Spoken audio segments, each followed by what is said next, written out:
अरब की तपती रेत पर फैली एक बस्ती थी, नजरान। यह जगह ऊंचे ऊंचे खजूर के पेड़ों और दूर तक फैले रेगिस्तान के बीच बसी थी। लोग अपने कामों में व्यस्त रहते। कोई ऊंटों को चराता, कोई खजूर के बाग संभालता, कोई व्यापार करता। इसी बस्ती में एक बच्चा पैदा हुआ। उसका नाम रखा गया सालिम। सालिम का परिवार बेहद गरीब था। पिता एक मामूली मजदूर और मां घर के छोटे मोटे काम करके गुजारा चलाती। घर मिट्टी का था। छत पर खजूर की टहनियां बिछी थीं और जब तेज हवा चलती तो रेत अंदर आ जाती। लेकिन उस घर की रौनक था सालिम का मासूम चेहरा और उसका पाका दिल। वो बचपन से ही गहरी बातें करता। अक्सर रात के आसमान को देखता और पूछता, अम्मी, ये तारे क्यों चमकते हैं? क्या इन सब का भी कोई मालिक है? उसकी मां हैरान रह जाती। बेटा, अल्लाह सबका मालिक है, लेकिन तुझे इतनी छोटी उम्र में ये सब बातें कैसे सूझती हैं? सालिम सिर्फ मुस्कुरा देता। सालिम बड़ा होने लगा, लेकिन उसके दिल में एक अजीब बेचैनी रहती। जिंदगी का मकसद क्या है? हम क्यों पैदा हुए? सच्चाई कहाँ मिलेगी? गांव के लोग अक्सर बतियाते, हमारे बुत ही हमारी मदद करते हैं, ये मूर्तियां हमें रोजी देती हैं, यही हमारी मुसीबतें दूर करती हैं। लेकिन सालिम का दिल कभी इस बात को मान न सका। वो सोचता, अगर ये पत्थर देवता होते तो खुद अपनी हिफाजत कर लेते। इन्हें बारिश और हवा से बचाने के लिए हमें ही क्यों कपड़े ओढ़ाने पड़ते? उसके दिल में सवाल बढ़ते गए। वो कई बार गांव के बुजुर्गों से पूछता, लेकिन उन्हें गुस्सा आ जाता। चुप रह, ऐसे सवाल मत किया कर, इसी में हमारी भलाई है। लेकिन सालिम को चैन न आया।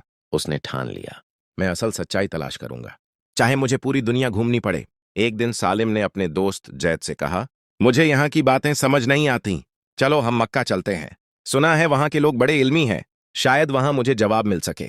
जैद ने पहले हिचकिचाया, लेकिन आखिरकार तैयार हो गया। दोनों ने ऊंटों पर सामान बांधा और मक्का की तरफ रवाना हुए। रात का सफर था। ऊंटों की घंटियों की टनटनाहट और आसमान में चमकते तारे।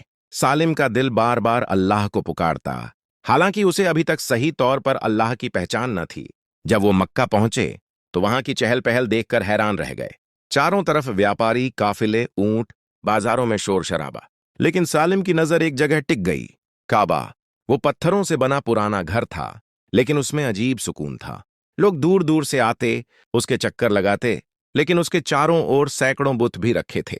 सालिम सोच में पड़ गया, ये कैसा घर है? एक तरफ इतनी बरकत और दूसरी तरफ ये बुत। उसी दौरान उसे एक बुजुर्ग मिले, नाम था वहब। वहब ने सालिम से पूछा, बेटा, कहां से आए हो? सालिम ने कहा, मैं सच्चाई की तलाश में हूं, मुझे बताओ, असल ईश्वर कौन है? वहब की आंखें भर आईं। उन्होंने धीरे से कहा, बेटा, असल ईश्वर सिर्फ एक है, अल्लाह। लेकिन अफसोस, लोग उसे भूलकर बुतों की पूजा करने लगे हैं। बहुत जल्द अल्लाह अपना एक रसूल भेजेगा जो लोगों को सही राह दिखाएगा। सालिम के दिल में जैसे नूर उतर गया। उसने सोचा, अब मेरी तलाश की पहली सीढ़ी पूरी हुई। काबे के साए में सालिम उस रात काबे के पास बैठा रहा। हवा में हल्की ठंडक थी, सितारे आसमान में झिलमिला रहे थे। लोग आ जा रहे थे, कुछ अपने बुतों को सजाते, कुछ चढ़ावे चढ़ाते। लेकिन सालिम सिर्फ काबे को देख रहा था। उसके दिल से अनजाने में ये दुआ निकल रही थी, ऐ मेरे मालिक, तू अगर है तो मुझे सच्चाई दिखा दे। मैं गुमराह नहीं होना चाहता, मुझे सही रास्ता दिखा। सुबह सालिम फिर वहब बुजुर्ग से मिला। वहब ने उसे कुरैश के हालात बताए। बेटा, ये लोग अल्लाह का घर मानते हैं, लेकिन अल्लाह को भूल गए। यहां व्यापार है, शान है, लेकिन ईमान नहीं। सुन मेरी बात, एक दिन अल्लाह अपने रसूल को भेजेगा और वही पूरी दुनिया को हिदायत देगा। सालिम की आंखों में चमक आ गई। क्या मैं उस रसूल को देख पाऊंगा? वहब मुस्कुरा दिए, अगर तेरी नीयत साफ रही तो यकीनन देखेगा। कुछ महीनों बाद सालिम ने तय किया कि वो यमन जाएगा। वहां के लोग किताबों और आसमानी इल्म से ज्यादा वाकिफ थे। रात का सफर, तपता दिन, प्यासे ऊंट, लेकिन सालिम का दिल अजीब तसल्ली में था। वो हर कदम पर सोचता, कहीं तो मुझे वो सच्चाई मिलेगी जिसकी तलाश में मैं निकला हूं। यमन पहुंचा तो वहां की मस्जिद नुमा इमारतें, किताबों के बाजार और हुक्मरानों का शाही अंदाज देखकर हैरान रह गया। वहां उसे एक यहूदी आलिम मिला, जिसने सालिम से कहा, तू किस लिए आया है? सालिम बोला, मैं उस असली ईश्वर को तलाशने आया हूं जो पूरे आलम का मालिक है। आलिम ने कहा, असल ईश्वर एक ही है, हम उसे रब कहते हैं। लेकिन सुनो, अब बहुत जल्द आखिरी नबी आने वाले हैं। उनकी पहचान ये होगी, वो मक्का में पैदा होंगे, अनाथ होंगे, लेकिन दुनिया को हक की तरफ बुलाएंगे। सालिम का दिल धड़कने लगा। क्या सचमुच ऐसा होने वाला है? आलिम ने गहरी सांस लेकर कहा, हां, लेकिन अफसोस, हमारे लोग उस नबी की मुखालिफत करेंगे, क्योंकि उनका नफ्स, उनका घमंड उन्हें सच्चाई से रोक देगा। उस रात सालिम देर तक सो नहीं पाया। उसके सामने वही ख्याल घूम रहा था, अगर आखिरी नबी आने वाले हैं तो मुझे उनकी तलाश करनी होगी। शायद यही मेरी जिंदगी का मकसद है। वो दिन ब दिन और अल्लाह के करीब महसूस करने लगा। कभी पहाड़ों की ऊंचाइयों पर चढ़ जाता, आसमान की तरफ देखता और कहता, ऐ मेरे मालिक, मैं तेरे रसूल को देखना चाहता हूं, मेरी दुआ कबूल कर। एक दिन सालिम यमन के बाजार में था। एक अजनबी ने उसके पास आकर कहा, तू सालिम है? सालिम ने हैरानी से पूछा, हाँ, लेकिन तू मुझे कैसे जानता है? उस अजनबी ने कहा, मैं तुझे नहीं जानता, लेकिन मेरे ख्वाब में एक नूरानी शख्स आया था। उन्होंने कहा, एक जवान आएगा, उसका नाम सालिम है, उसको कह देना कि उसकी तलाश बेकार नहीं जाएगी। सालिम के दिल की धड़कन तेज हो गई। उसने उस अजनबी को गले से लगा लिया। ये अल्लाह का पैगाम है। अब मुझे और यकीन हो गया कि मैं सही रास्ते पर हूं।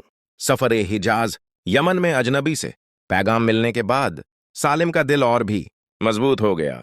अब उसका इरादा पक्का था, मैं उस आखिरी नबी को जरूर तलाश करूंगा।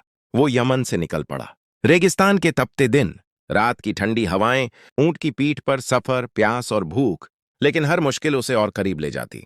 वो हर वक्त दुआ करता, ऐ अल्लाह, मुझे अपने नबी से मुलाकात करवा दे। मैं अपनी जान भी कुर्बान कर दूंगा, लेकिन सच्चाई से मुंह नहीं मोड़ूंगा। लंबे सफर के बाद सालिम मदीना पहुंचा। उस वक्त मदीना का नाम यसरिब था। वहां यहूदियों की बस्तियां थीं और वे सब अक्सर कहते, बहुत जल्द एक नबी आएगा, हम उसका साथ देंगे और अरब के लोगों पर गालिब हो जाएंगे। सालिम ये सुनकर और बेचैन हुआ। उसने सोचा, अगर ये नबी इतने करीब हैं तो मुझे जल्द ही उनसे मुलाकात होगी। 1 साल गुजरा, फिर अचानक खबर फैली, मक्का में एक शख्स ने ऐलान किया है कि वो अल्लाह का रसूल है। सालिम का दिल उछल पड़ा। वो रात भर जागता रहा। सुबह ही ऊंट पर सवार होकर मक्का की तरफ रवाना हो गया। कई दिनों के सफर के बाद जब वो मक्का पहुंचा तो लोगों में खलबली मची थी। कुरैश के लोग उस नबी का मजाक उड़ाते, उन्हें जादूगर, झूठा और दीवाना कहते। लेकिन सालिम का दिल कहता, यही वो हैं जिनकी मुझे तलाश थी। वो चुपचाप काबे के पास पहुंचा। वहां उसने पहली बार उस नूरानी चेहरे को देखा। हजरत मोहम्मद, चेहरे पर नूर, आंखों में सुकून, होंठों पर दुआ और लफ्जों में हक की पुकार। सालिम की आंखों से आंसू बह निकले। उसने धीरे से कहा, ए अल्लाह, मेरी तलाश आज मुकम्मल हुई। सालिम रसूलुल्लाह के पास गया और कहा, या रसूल अल्लाह, मैंने आपको पहचान लिया है। मैं गवाह देता हूं कि अल्लाह के सिवा कोई माबूद नहीं और आप अल्लाह के रसूल हैं। रसूलुल्लाह ने मुस्कुराकर कहा, अल्लाह तुझे ईमान की हिदायत दे। तू बहुत दूर से आया है, लेकिन याद रख, ईमान की राह आसान नहीं, तुझे तकलीफें उठानी होंगी। सालिम ने जवाब दिया, या रसूल अल्लाह, अब मेरा मकसद सिर्फ एक है, आपका साथ देना और अल्लाह की राह में कुर्बान होना। सालिम ने ईमान लाने के बाद बहुत तकलीफें झेलीं। कभी कुरैश उसे ताना देते, कभी पत्थर मारते, कभी उसे गालियां दी जाती, लेकिन वो हर बार कहता, मैंने अपने दिल में उस नूर को देख लिया है, अब कोई ताकत मुझे गुमराह नहीं कर सकती। उसकी मां भी पहले नाराज हुई, लेकिन बाद में बेटे की दुआओं और सच्चाई देखकर खुद ईमान ले आईं। जब मुसलमानों पर जुल्म बहुत बढ़ गया तो रसूलुल्लाह ने हिजरत का हुक्म दिया। सालिम भी मदीना चला गया। वहां उसने मुसलमानों के साथ मिलकर मस्जिद नबवी की तामीर में हिस्सा लिया, नमाज पढ़ी, कुरान सीखा और लोगों को हक की तरफ बुलाया। उसके दिल में एक ही नारा था, मेरी जिंदगी, मेरा माल, मेरी जान, सब कुछ अल्लाह और उसके रसूल के लिए। सालिम ने कई गजों में हिस्सा लिया, बद